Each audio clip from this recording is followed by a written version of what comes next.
ಉಡಾಯಿಸೋ ಖಾರ ಬಣ್ಣ ರುಚಿಯನ್ನು ನೀಡುತ್ತದೆ. ಮೆಣಸಿನ ಪುಡಿ ಚಿಂದಿ ಉಡಾಯಿಸೋ ಖಾರ ಬಣ್ಣ ರುಚಿ. ಧರ್ಮಸ್ಥಳದ ಯುವತಿ ಪಂಜಾಬ್ನಲ್ಲಿ ನಿಗೂಢವಾಗಿ ಸಾವನ್ನಪ್ಪಿದ್ದಾರೆ.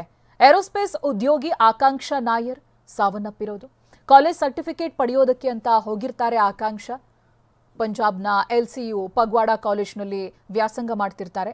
6 ತಿಂಗಳಿಂದ ಏರೋಸ್ಪೇಸ್ ಇಂಜಿನಿಯರಿಂಗ್ ಕೆಲಸ ಕೂಡ ಮಾಡ್ಕೊಂಡಿರ್ತಾರೆ. ಜರ್ಮನಿಗೆ ಹೋಗುವಂತ ಅವಕಾಶ ಇತ್ತು. ಹಾಗೆ ಆ ಸಲುವಾಗಿ ಕಾಲೇಜ್ಗೆ ಸರ್ಟಿಫಿಕೇಟ್ ತರೋದಕ್ಕೆ ಅಂತ ಹೋಗ್ತಾರೆ. ಸರ್ಟಿಫಿಕೇಟ್ ಪಡೆದುಕೊಂಡು ಆ ನಂತರದಲ್ಲಿ ಮನೆಗೆ ಕರೆ ಮಾಡಿ ತಿಳಿಸಿರ್ತಾರೆ ಕೂಡ. ಬಟ್ ಆ ನಂತರದಲ್ಲಾಗಿರೋದೇನು ಸಾವು. ಪಂಜಾಬ್ನ ಜಲಂಧರ್ ಪೊಲೀಸರು ಈ ಮಾಹಿತಿಯನ್ನ ಪೋಷಕರಿಗೆ ತಿಳಿಸ್ತಾರೆ. ಬುಳಿಯಾರದ ಸುರೇಂದ್ರ ಹಾಗೆ ಸಿಂಧು ದೇವಿ ಪುತ್ರಿ ಆಕಾಂಕ್ಷಾ 3ನೇ ಮಹಡಿಯಿಂದ ಬಿದ್ದು ನಿಮ್ಮ ಮಗಳು ಸಾವನ್ನಪ್ಪಿದ್ದಾಳೆ ಅನ್ನುವಂಥ ಮಾಹಿತಿಯನ್ನ ಪಂಜಾಬ್ನ ಜಲಂಧರ್ ಪೊಲೀಸರು ತಿಳಿಸ್ತಾರೆ. TV9ಗೆ ಮೃತ ಆಕಾಂಕ್ಷಾ ತಂದೆ ಸುರೇಂದ್ರ ನಾಯರ್ ಪ್ರತಿಕ್ರಿಯೆಯನ್ನು ಕೊಟ್ಟಿದ್ದಾರೆ. ನಾವಿನ್ನೂ ಪಂಜಾಬ್ಗೆ ತಲುಪಿಲ್ಲ, ದೆಹಲಿನಲ್ಲಿದ್ದೀವಿ. ಪಂಜಾಬ್ ಪೊಲೀಸರು ಮಗಳ ಸಾವಿನ ಬಗ್ಗೆ ಏನೂ ಹೇಳಿಲ್ಲ, ನೀವು ಬನ್ನಿ ಅಂತ ಹೇಳಿದ್ದಾರೆ ಅನ್ನೋದಾಗಿ ಹೇಳ್ತಾ ಇದ್ದಾರೆ ತಂದೆ. ನಮ್ಮ ಪ್ರತಿನಿಧಿ ಪೃಥ್ವಿ ಅವರ ತಂದೆಯನ್ನ ಮಾತನಾಡಿಸಿದ್ದಾರೆ. ಏನ್ ಹೇಳಿದ್ದಾರೆ ಆಕಾಂಕ್ಷಾ ತಂದೆ, ಬನ್ನಿ ನೋಡೋಣ. ಹಾಗೆ ಅವಳದ್ದು ಸರ್ಟಿಫಿಕೇಟ್ ತೆಗಿಲಿಕ್ಕೆ ಅಂತ ಎಲ್ಲ ಅವಳು ಆನ್ಲೈನ್ ದುಡ್ಡು ಕಟ್ಟಿ ಸರ್ಟಿಫಿಕೇಟ್ ಅನ್ನು ಸ್ವಲ್ಪ ಜನ ಲೆಕ್ಚರ್ಸ್ ಕಳಿಸಿ ಕೊಟ್ಟಿದ್ದಾರೆ. ಹಾಗೆ ಕಳಿಸಿ ಕೊಟ್ಟು ಮತ್ತೊಂದು ಲೆಕ್ಚರ್ ಅಲ್ಲಿ ಕೇಳುವಾಗ ನೀನು ಹಾಗೆಲ್ಲ ಕಳಿಸ್ಲಿಕ್ಕೆ ಆಗುದಿಲ್ಲ, ನೀನು ಇಲ್ಲಿಗೆ ಬರಬೇಕು ಅಂತ ಹೇಳಿದ್ರು. ಹಾಗೆ ಗುರುವಾರ ಸಂಜೆ ಅಲ್ಲಿಂದ ಹೊರಟೆ. ಶುಕ್ರವಾರ ರಜೆ ಕೇಳಿದ್ರಂತೆ. ಅವರಿಗೆ ಶನಿವಾರ ಆಯ್ತಾರ ರಜೆ, ಶುಕ್ರವಾರ ರಜೆ ಇಲ್ಲಲ್ಲ. ಹಾಗೆ ಶುಕ್ರವಾರ ರಜೆ ಕೇಳಿ ಅಲ್ಲಿಂದ ಗುರುವಾರ 10 ಗಂಟೆ ರಾತ್ರಿ ಡೆಲ್ಲಿಯಿಂದ ಬಸ್ಸಿಗೆ ಬಂದು ಪಂಜಾಬ್ಗೆ ಬೆಳಿಗ್ಗೆ 4:45 ಗಂಟೆಗೆ ಮುಟ್ಟಿದ್ದಾನೆ. ಅಲ್ಲಿಂದ ಅವತ್ತು 9 ಗಂಟೆಗೆ ನಾವು ಆಫೀಸ್ಗೆ ಹೋದ್ರು ಲೆಕ್ಚರ್ ಹತ್ರ. ಹೋಗುವಾಗ ಅವ್ರು ಹೇಳಿದ್ರು ನೀನು ಇವತ್ತು ಆಗುದಿಲ್ಲ, ನಾಳೆ ಬಾ ಅಂತ ಹೇಳಿದ್ರಂತೆ. ಹಾಗೆ ಅವಳ ಫ್ರೆಂಡ್ಸ್ನ ರೂಮ್ ಮುಂಚೆ ಅಲ್ಲೇ ಕಲ್ತಲ್ಲ, 3 ವರ್ಷ ಅಲ್ಲೇ ಕೋಚಿಂಗ್ ಮಾಡಿದ್ದವಳು. ಏರೋಸ್ಪೇಸ್ ಮಾಡಿದ ಅದೇ ಕಾಲೇಜಲ್ಲಿ 4 ವರ್ಷ ಕೋರ್ಸು. 1 ವರ್ಷ ಕೊರೋನಾ ಟೈಮಲ್ಲಿ ಮನೇಲಿ ಆನ್ಲೈನ್ ಇತ್ತು. 3 ವರ್ಷ ಅಲ್ಲೇ ಮಾಡಿದ್ದು. ಹಾಗೆ ಅಲ್ಲಿಂದ ನಾಳೆ ಬಾ ಅಂತ ಹೇಳಿದ್ರು. ಮರುದಿನ ಶನಿವಾರ 9 ಗಂಟೆಗೆ ಅವಳ ಫ್ರೆಂಡು ಬೈಕಲ್ಲಿ ಕೊಂಡೋಗಿ ಬಿಟ್ಟ ಹುಡುಗ. ಬಿಟ್ಟು ಕಾಲೇಜಿಗೆ ಹೋಗಿದ. ಮತ್ತೆ 11 ಗಂಟೆಗೆ ಮಿಸ್ಸಸ್ 11:30ಗೆ ಮೆಸೇಜ್ ಮಾಡಿ, ಮಗಳೇ ನೀನ್ ಎಲ್ಲಿದ್ದಿ ಅಂತ.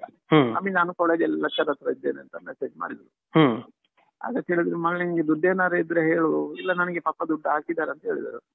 ಮತ್ತೆ ಏನು ಸುದ್ದಿ ಇಲ್ಲ ಇವಳು. ಮತ್ತೆ 1 ಗಂಟೆಗೆಲ್ಲ ಫೋನ್ ಮಾಡುವಾಗ ಮತ್ತೆ ರಿಸೀವ್ ಮಾಡ್ಲಿಲ್ಲ.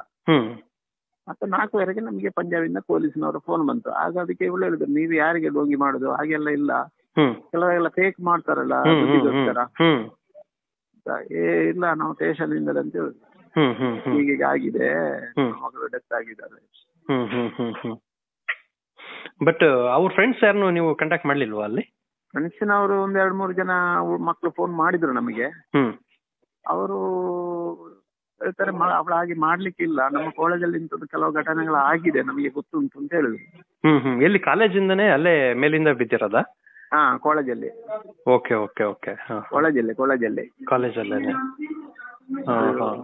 ಏನು ಅಂತ ನಮಗೆ ಗೊತ್ತಿಲ್ಲ ಇನ್ನು. ನಾವು ಅಲ್ಲೇ ರೀಚ್ ಆಗ. ಅವ್ನು ಡ್ರಾಪ್ ಮಾಡಿ ಹೋಗಿದ್ದ ಹುಡುಗ ನಿಮಗೆ ಪರಿಚಯ ಇದ್ದ ಅಲ್ಲ, ಮತ್ತೆ ಅಲ್ಲೇ ಇದ್ನಂತ? ಯಾವುದು? ಕಾಲೇಜಿಗೆ ಡ್ರಾಪ್ ಮಾಡಿದ್ದು ಫ್ರೆಂಡ್ ಅವನು? ಅವನು ಪರಿಚಯ, ಮುಂಚೆನೇ ಪರಿಚಯ ಇದ್ದವನಿಗೆ. ಅವನು ಬಿಟ್ಟು ಹೋಗಿದ್ದಾನೆ. ಹಾಗೆ ಅವನನ್ನು ಮಾತಾಡ್ತಿದ್ರ ನೀವು? ಅವನಿಗೆ ಮಾತಾಡಿದ್ರ? ಅವನಲ್ಲಿ ಮಾತಾಡಿದ. ಅವನು ಹೇಳಿದ್ರು ನಾನು ಬಿಟ್ಟು ಹೋಗಿದ್ದೇನೆ. ಮತ್ತೆ ಅವಳು ಹೋಗ್ತೇನೆ ಹೇಳಿದ್ರು, ನಾನು ಸರ್ಟಿಫಿಕೇಟ್ ತಗೊಂಡು ಹೋಗ್ತೇನೆ ಅಂತ ಹೇಳಿದ್ರು. ಅವಳಿಗೆ ಆಫೀಸಿಗೆ ಹೋಗ್ಬೇಕಲ್ಲ, ಡೆಲ್ಲಿಗೆ ಬರ್ಬೇಕಲ್ಲ. ಹೌದು. ಹಾಗೆ ಮತ್ತೆ ಅವಳು ಕಾಂಟ್ಯಾಕ್ಟ್ ಮಾಡ್ಲಿಲ್ಲ ಅಂತ ಅವನಿಗೆ. ಮತ್ತೆ ವಿಷಯನೂ ಗೊತ್ತಿಲ್ಲಲ್ಲ ಏನಾಗಿದೆ. ಮತ್ತೆ ಇನ್ಸೆನ್ಸ್ ಇದೆ, ಇವಳು ಮುಟ್ಟಿ ಹೋಗಿರ್ಬೇಕು ಅಂತ. ಹಾಗೆ. Okay okay. ಬಟ್ ಇವಾಗ ಇದು ಏನೋ ಬೇರೆ ಏನೋ ಪ್ರಾಬ್ಲಮ್ ಏನಾದ್ರು ಇತ್ತ? ಯಾರಾದ್ರೂ ಏನಾದ್ರು? ಇಲ್ಲ ಹಾಗೆದ್ದು ಏನಿಲ್ಲ. ಅವಳ ಕಡಕ್ ಏನಿದ್ರು ಎದುರೆದುರು ಹೇಳ್ತಾಳೆ ಬಿಡುವ. ಬಟ್ ಜಪಾನ್ ಅಲ್ಲಿ ಏನ್ ಇದಾಗಿತ್ತ ಅಂದ್ರೆ ಇದು ಜರ್ಮನಿಗೆ ಹೋಗ್ಲಿಕ್ಕೆಲ್ಲ ಟ್ರೈ ಮಾಡಿದ. ಅವಳು ಜರ್ಮನ್ ಕೋರ್ಸ್ ಮಾಡಿದಾಳೆ, ಭಾಷೆ ಪಂಜಾಬಲ್ಲೇ ಕಲ್ತಿದ್ದಾಳೆ. ಅದಕ್ಕೆ ಹೋಗ್ಲಿಕ್ಕೆ ಬೇಕಾದ್ದು ಸರ್ಟಿಫಿಕೇಟ್ಗಳೆಲ್ಲ ರೆಡಿ ಮಾಡ್ಬೇಕಲ್ಲ, ಅದಕ್ಕೆಲ್ಲ ಮಾತಾಡಿಲ್ಲ ಆಗಿದೆ ಅವಳು ಜರ್ಮನಿಗೆ.